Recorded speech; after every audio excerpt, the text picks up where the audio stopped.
Hello kids, I am with the half Hindi batch, संयुक्त हिंदी. उनका chapter है कलाकार, written by Rajendra Yadav. One of the best stories of Hindi. It's about an artist. You know who is a real artist? एक सही कलाकार कौन होता है? एक सच्चा कलाकार वो होता है जो जिस पात्र को निभा रहा है उस पात्र के हर एक पहलू को समझे बराबर और उस हिसाब से वो आगे बढ़े. आज असली कलाकार वही होता है जो अपने किरदार के साथ ईमानदार. बहुत सारे कैरेक्टर्स होते हैं, बहुत सारे एक्टर्स होते हैं जो जो कैरेक्टर निभाते हैं उसमें इतने घुस जाते हैं कि बाद में उससे बाहर निकलना मुश्किल होता है. आज हमारे हिंदी मूवीज में कौन से एक्टर हैं जो उस कैरेक्टर को जिसको निभाते हैं इतने अच्छे ढंग से करते हैं कि हमें लगता है ये वही है, कि बंदा ये नहीं. रणवीर सिंह वो सिम्बा करता है ऐसा लगता है सिम्बा ही है, वो गली बॉय करता है ऐसा लगता है वो गली बॉय ही है. उससे उसकी पर्सनैलिटी अलग करना. अक्षय कुमार, सिद्धार्थ मल्होत्रा नहीं, वो एक्टिंग करता है ऐसा लगने लगता है. आमिर खान, दिव्येंदु, फरहान अख्तर और वो सब थोड़ा थोड़ा मार खाते हैं. बहुत डिफिकल्ट होता है ऐसे जानने का. कई बार कई कैरेक्टर्स को लोग जस्टिस नहीं कर पाते. या Ranveer Singh of course. In other words ये लोग जब कोई कैरेक्टर निभाते हैं तो उस कैरेक्टर में इतने घुस जाते हैं कि ऐसा लगता है कि ये कैरेक्टर नहीं बल्कि ये बंदा खुद वही है. आज असली एक्टर वही होता है जो अपने कैरेक्टर से वफादार. अब पुराने जमाने में मूवीज नहीं हुआ करती थी, ड्रामाज नहीं हुआ करते थे, तो एक इंडिपेंडेंट प्रोफेशन था बहुरूपिये का. किसका इंडिपेंडेंट प्रोफेशन था? बहुरूपिये. बहुरूपिये मतलब श्रेया बोले सर मैं सासू बन गई, मेरी बहू आई तो मैं उसको रुपया दूंगी, तो मैं क्या बोलूंगी? बहू रुपए ले जा, बहू रुपए ले जा, बहू रुपए. नहीं श्रेया हंसा, वो नहीं. बहुरूपिया मीन्स जो अलग अलग रूप, अलग अलग फैंसी ड्रेस पहने और जो उस जमाने के अमीर लोग थे उनके पास जाए और इस तरह एक्टिंग करे कि वो अमीर लोग उसको पहचान ना पाए. और जब वो उनको पहचान नहीं पाते तो बहुरूपिया रिवील करता है, अरे मैं तो बहुरूपिया हूं, और वो अमीर लोग उसको गिफ्ट देते हैं. आज एक्चुअली बेटा एक्टिंग एक पैशन है, मजा आता है एक्टिंग करने का. आज जो एक्टर होता है is lucky enough to live so many lifes. और जो एक्टर कैरेक्टर के स्किन में घुस जाता है, आमिर खान की तरह मेथड एक्टर होता है, उसके प्रोज और कॉन्स दोनों हैं. अच्छी बात यह है कि वो उस एक्टर को सजीव लाइव कर देता है, और बुरी बात यह होती है कई बार वो बंदा उसी एक्टर उसी कैरेक्टर में इतना खो जाता है कि वो रियलिटी और फिक्शन में फर्क नहीं कर पाता. यहाँ पे एक बहुरूपिया था. ये लोगों का व्यवसाय अब तो समाप्त हो गया है, लेकिन एक समय जो अमीर लोग थे, जो रईस थे, उनके मनोरंजन करने वाले बहुरूपिया हर नगर में पाए जाते थे. वे कभी धोबी का रूप लेके आते तो कभी डाकिये का. हूबहू उसी तरह का व्यवहार करते कि लोगों को लगता है ये धोबी है, ये डाकिया ही है. और अगर ये सफल हो जाते हैं तो इनकी सफलता से, डाकिया यानी कि पोस्टमैन, तो इनकी सफलता से जो बंदा धोखा खा जाता है वो रईस, सपोज आरना, जिनकी 600 करोड़ की प्रॉपर्टी है, बराबर. श्रेयस बहुरूपिया बन के आया, उसने एक्टिंग की सर्कस के जोकर की और ये नहीं सॉरी मिल्कमैन की, और इस तरह आरना से बात की और आरना को कंफ्यूज किया कि आरना को यही लगने लगा ये मिल्कमैन ही है. अरे क्या बोले था? अरे बिटिया कल जो हम दूध दिया था उसमें कोरोना का कीटाणु था, तो त्योहार क्वारंटाइन होना पड़ेगा. इन अदर वर्ड्स इस तरह वो एक्टिंग करे और बकरा बनाए, और आरना अगर फंस जाए तो आरना उसको पैसे दे. ये सब होता था. इसी तरह के बहुरूपिये का एक रूप लेखक राजेंद्र यादव ने राजस्थानी लोक कथाओं में सुना था, और वह उसे अच्छी तरह याद है. एक्चुअली हम सबके भीतर कहीं ना कहीं उसी तरह का एक बहुरूपिया बैठा है, बराबर. अभी एक बार बहुरूपिये ने साधु का रूप बनाया। कौन सा रूप बनाया? लिखो, टाइप करो सब लोग। साधु का रूप बनाया। ये पूरा फैंसी ड्रेस बन गया, सिर पर जटाएं, शरीर पर भस्म, माथे पर त्रिपुंड, 1 2 3, माथे पर त्रिपुंड यानी कि वो 3 लेयर वाला फाउंटेन। बराबर? हाँ है ना बेटा?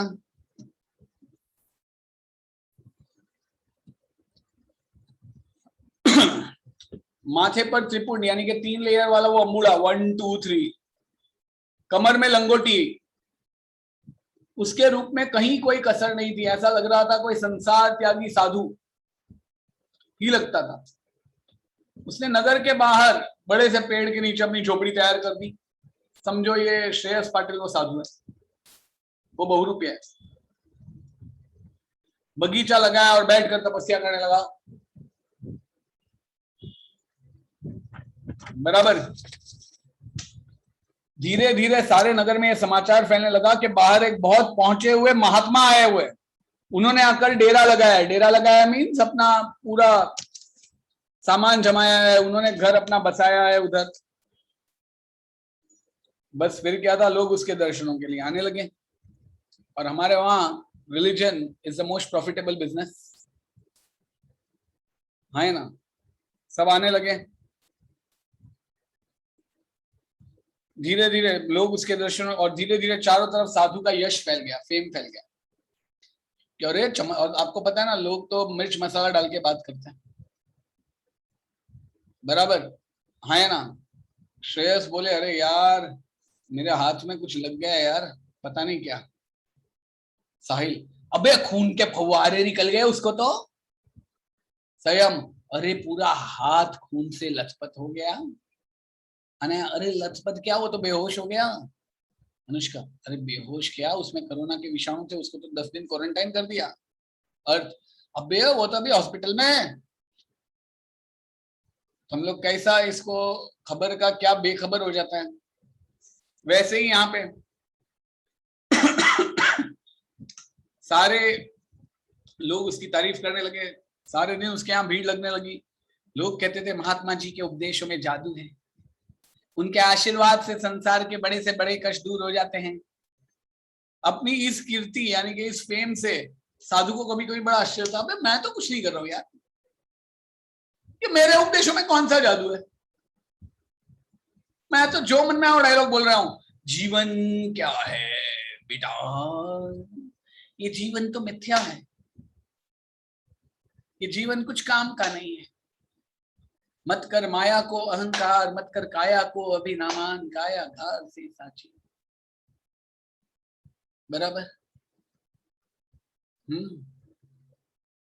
कायागार से साची जैसे ओ सराम होती। भाई मैं तो मूवी के सॉन्ग्स गा रहा था, इन लोग को लगा मैं प्रवचन दे रहा हूं। अल्लाह के बंदे हंसते, जो भी हो कल फिर आएगा, जितना तूने बोया है उतना ही तू काटेगा, तेरा टाइम आएगा, आएगा तेरा टाइम आएगा। बाबा ने बोला मेरा टाइम आएगा, मेरा टाइम आ गया। उसकी कीर्ति हर जगह फैल गई। कभी कभी बड़ों बड़ों को आश्चर्य होता है यार, अपनी इस कीर्ति पर कभी कभी उसे बहुत आश्चर्य होता, पर मन ही मन अपनी सफलता पर मुस्कुराया रहता। अब नगर का जो सबसे बड़ा सेठ था मिस्टर ऋषभ मेनन, उसने जब साधु का जिक्र चर्चा किया तो वह अविश्वास, बिना विश्वास के ऋषभ हंस पड़ा।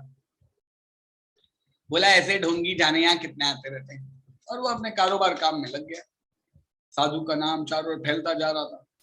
साधु भी कभी कभी सोचता कि यार अभी बहुरूपिया के जीवन में लौटने में क्या रखा है, ये अच्छा बिजनेस है, रिस्पेक्ट मिल रही है, पैसा मिल रहा है। साहिल सोच रहा है मैं भी कर लेता हूं, अच्छा है। बराबर? क्यों ना इसी जीवन में रहूं, बहुरूपिया के जीवन में क्या रखा है यार, क्यों ना इसी जीवन में अपनी जिंदगी लगा दी जाए।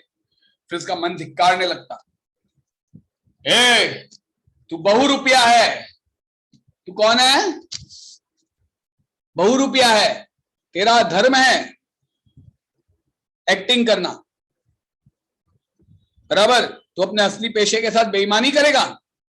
इसी सोच विचार में उसके दिन कटने लगे। बराबर समझ में आया बेटा? हाँ या ना?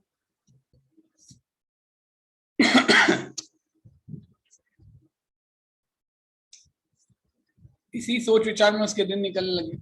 अब एक बार ऋषभ की पत्नी रुद्र मिस्त्री बहुत बीमार हो गई। दुनिया भर के इलाज कराए, वैद्य डॉक्टर बुलाए, लेकिन सेठानी की तबीयत, वैद्य डॉक्टर युग्म शब्द, सेठानी की तबीयत ठीक ही नहीं हुई। उसे लगता था वो अब नहीं बचेगी। मित्रों और शुभ चिंतकों, शुभ चिंतक यानी क्या? शुभ चिंतक यानी क्या? हाँ ऋषभ, वेल विशर। सलाह दी कि एक बार साधु को दिखाने में क्या हानि है। हानि यानी के नुकसान। हार कर सेठ तैयार हो गया। सेठ, साधु ने जब दूर से सेठ को आते देखा तो बहुत प्रसन्न हो गया। अरे वाह, आ गया मेरा असली शिकार। नगर का सबसे बड़ा करोड़पति उसके यहाँ आ रहा है। आगे आगे सेठ और फिर डोली में बैठी सेठानी। उसने जाकर साधु के चरण पकड़ लिए। महाराज, जैसे भी हो सेठानी को जीवन दान दीजिए, यह मेरे घर की लक्ष्मी है। इसी के कारण यह करोड़ों की संपत्ति आई है। जिस दिन से इसने मेरे यहाँ पाव रखा है, मैंने जिस काम में हाथ लगाया उसमें लाभ ही हुआ है। अगर इसे कुछ हो गया तो मैं किसी काम का नहीं रहूंगा। महाराज, इसको बचा लें। इससे पता चलता है भाई सेठ अंधविश्वासी तो था। साधु ने गंभीर चेहरा बनाकर डोली का पर्दा उठाया। सेठानी बीमारी में बेहोश पड़ी थी। भगवान ने चाहा तो सेठानी 7 दिन में ठीक हो जाएगी। और अपनी धुनी यानी कि आग की राख की चुटकी भर राख उसके ऊपर डाल दी। रोज आते रहना। रोज आने को कहकर अपनी आंखें मूंद कर समाधि में लग गया।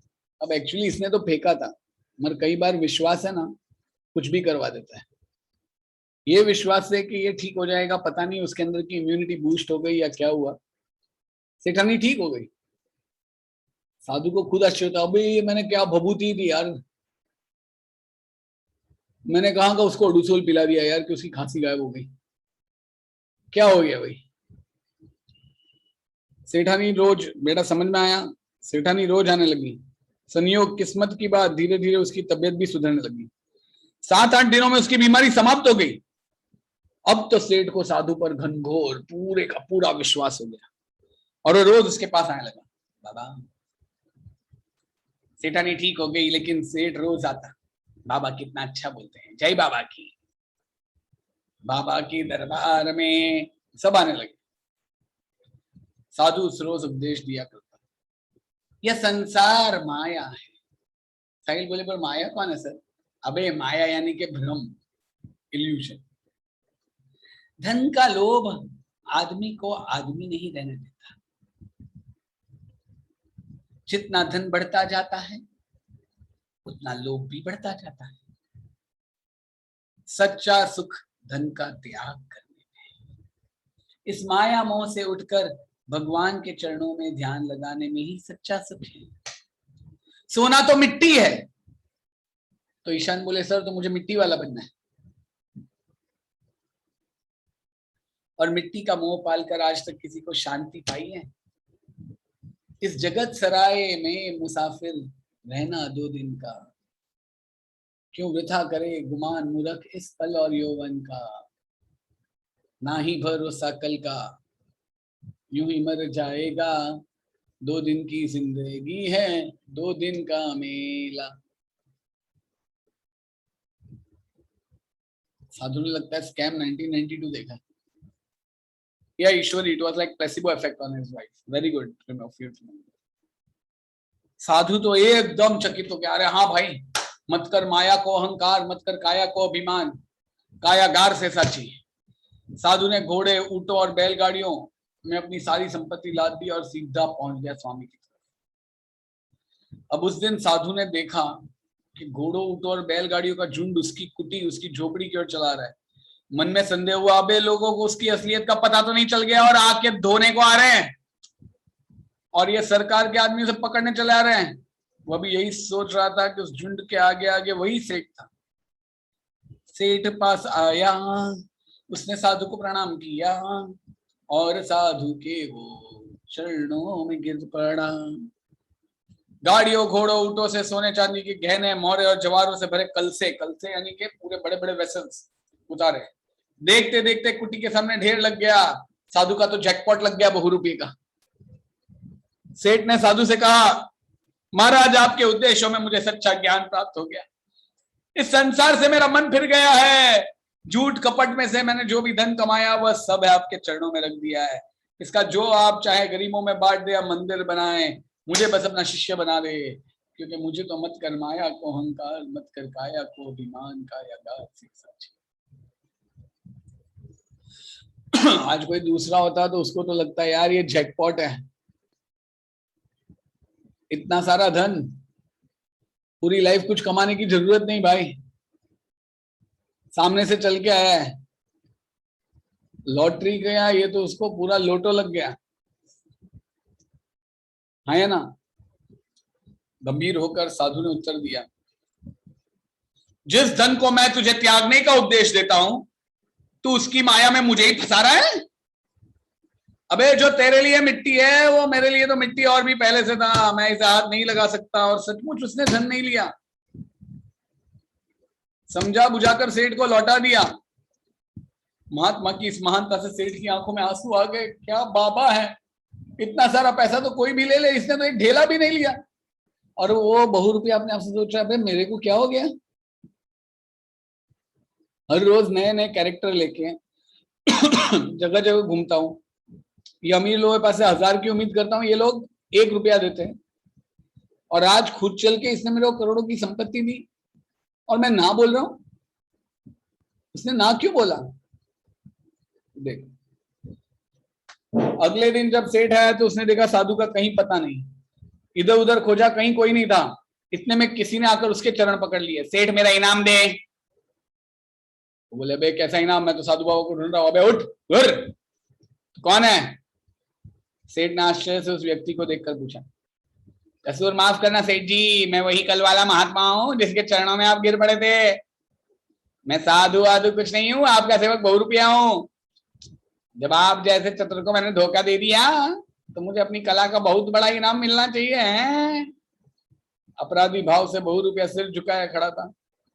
सेठ आश्चर्य से आसमान से गिरा। अबे सोचो, अगर मैंने सारी दौलत इसको दे दी होती तो, और इसके पीछे पागल बन के घूम रहा होता तो। ये है क्या भाई, बहुत बड़ा झटका लगा। जोर का झटका, हाय जोर से लगा, हाँ लगा। फिर संभल कर बोला, भाई इनाम तेरे को तो डबल इनाम दूंगा। सचमुच तूने अपने काम में कमाल कर दिया यार, कमल हसन कर दिया बेटा। Are you getting it? हाँ या ना?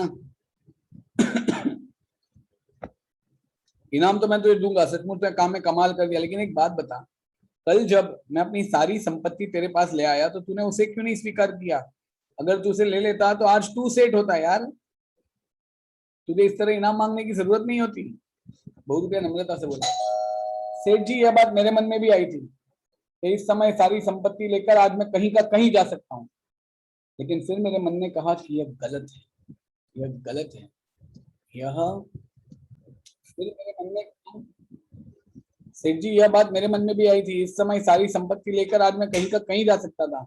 फिर मेरे मन ने कहा कि गलत है, यह तो बिल्कुल गलत है, मैं तो ऐसा नहीं कर सकता ना, बिल्कुल ना। मैं संसार त्यागी महात्मा का रूप धारण किए हूँ, अगर ऐसा काम करूंगा तो रूप में खोट आ जाएगी, मेरा कैरेक्टर बिगड़ जाएगा भाई। तो रूप को सच्चा रखने के लिए यही उचित था कि संपत्ति को त्याग दे। तो सच्चे महात्मा की तरह मैंने उसे त्याग दिया, तो लगा अब मेरा काम पूरा हो गया, अब आप मुझे जो इनाम देंगे मैं खुशी से ले लूंगा। सेठ ने पूछा, और मेरी सेठानी की बीमारी? उसमें भी मेरा कुछ नहीं है भाई, ये तो आपका और सेठानी का विश्वास और संयोग, किस्मत थी। सेठ की समझ में नहीं आ रहा था कि कैसा बेरुपया है जो करोड़ों की संपत्ति छोड़कर दो अशरफियों के इनाम पर इतना प्रसन्न और संतुष्ट है। मगर वो एक सच्चा कलाकार था, और सच्चा कलाकार कभी कला से बेईमानी नहीं करता। समझ में आया बेटा? कैसी थी स्टोरी? अब इसका एवी देखने का है, पढ़ोगे जोर जोर से फटाफट।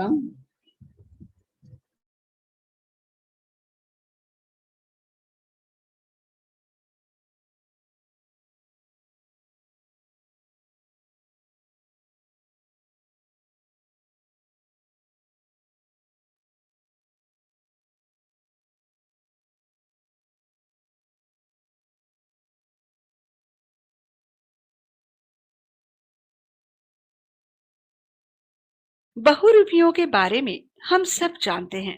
बेटा पढ़ते इन जाओ, लोगों का पेशा हार्ड अब वर्क मिलने समाप्त लगेगा। होता जा रहा है। बहुरूपिया मतलब तरह तरह के रूप धारण करने वाला। पेशा मतलब व्यवसाय, उद्यम।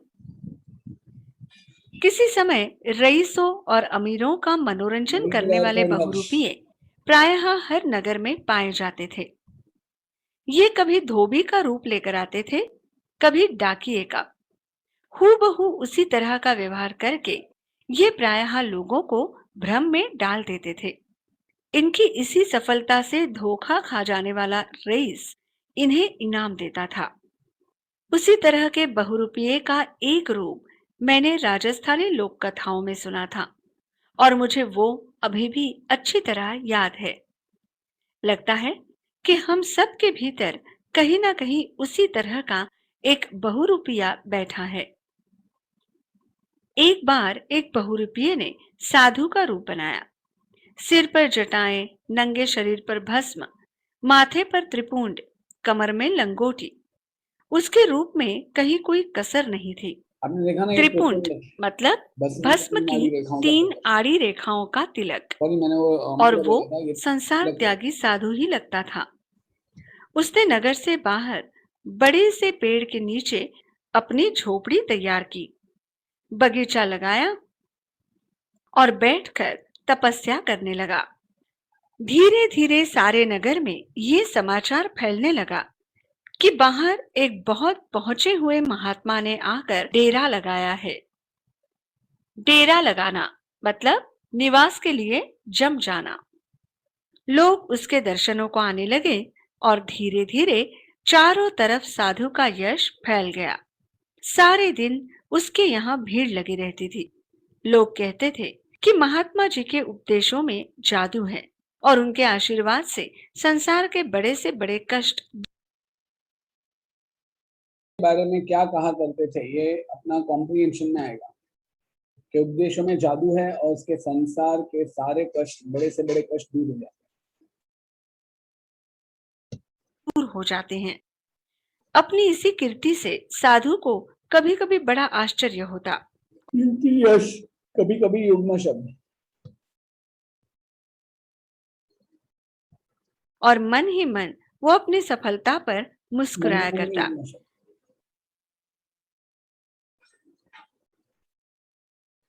नगर के सबसे बड़े सेठ से जब किसी ने साधु का जिक्र किया तो वो अविश्वास से हंस पड़ा। जिक्र करना मतलब चर्चा करना। बोला, ऐसे ढोंगी जाने यहाँ कितने आते रहते हैं, और वो अपने कारोबार में लग गया। साधु का नाम चारों ओर फैलता जा रहा था। साधु भी कभी कभी सोचता कि अब फिर बहुरूपिया जीवन में लौटने में क्या रखा है, क्यों न इसी जीवन में अपनी जिंदगी लगा दी जाए। फिर उसका मन धिक्कारने लगता कि वो जिंदगी भर साधु बना रहा तो अपने असली पेशे के साथ बेईमानी करेगा। इसी सोच विचार में उसके दिन निकलने लगे। धिक्कारना मतलब झिड़कना। एक बार सेठ की पत्नी बहुत बीमार हो गई।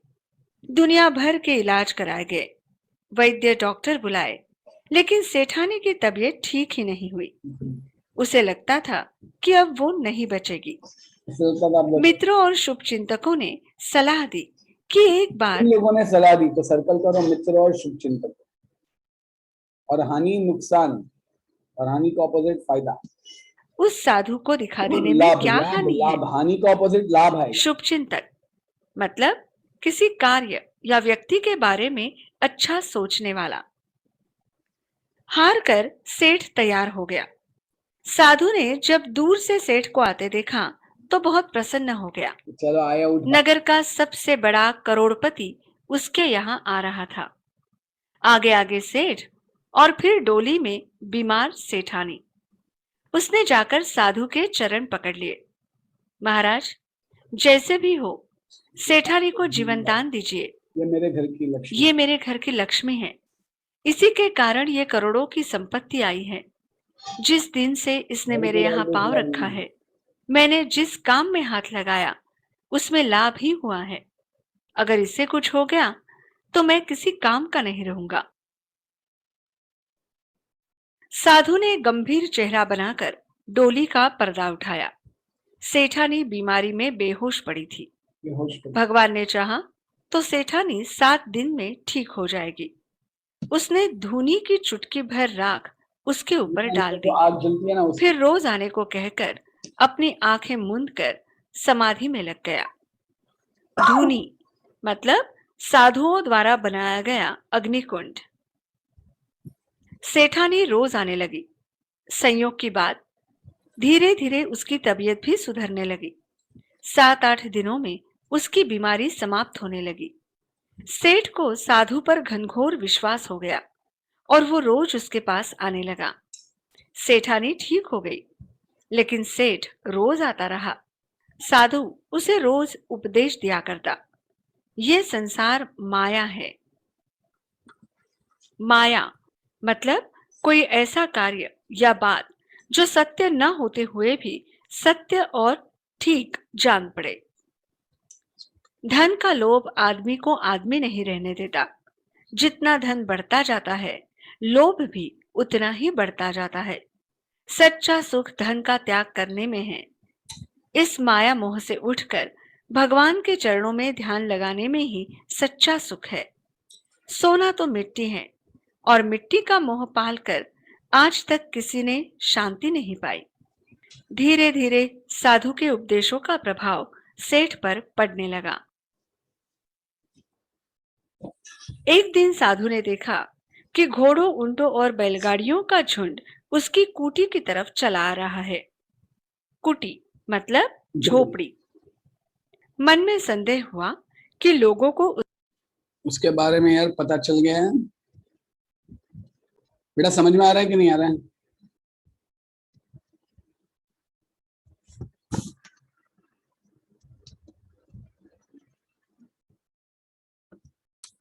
पक्का?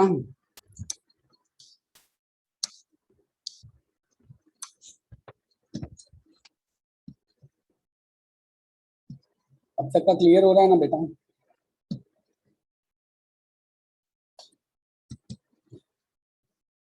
चलिए आगे बढ़ते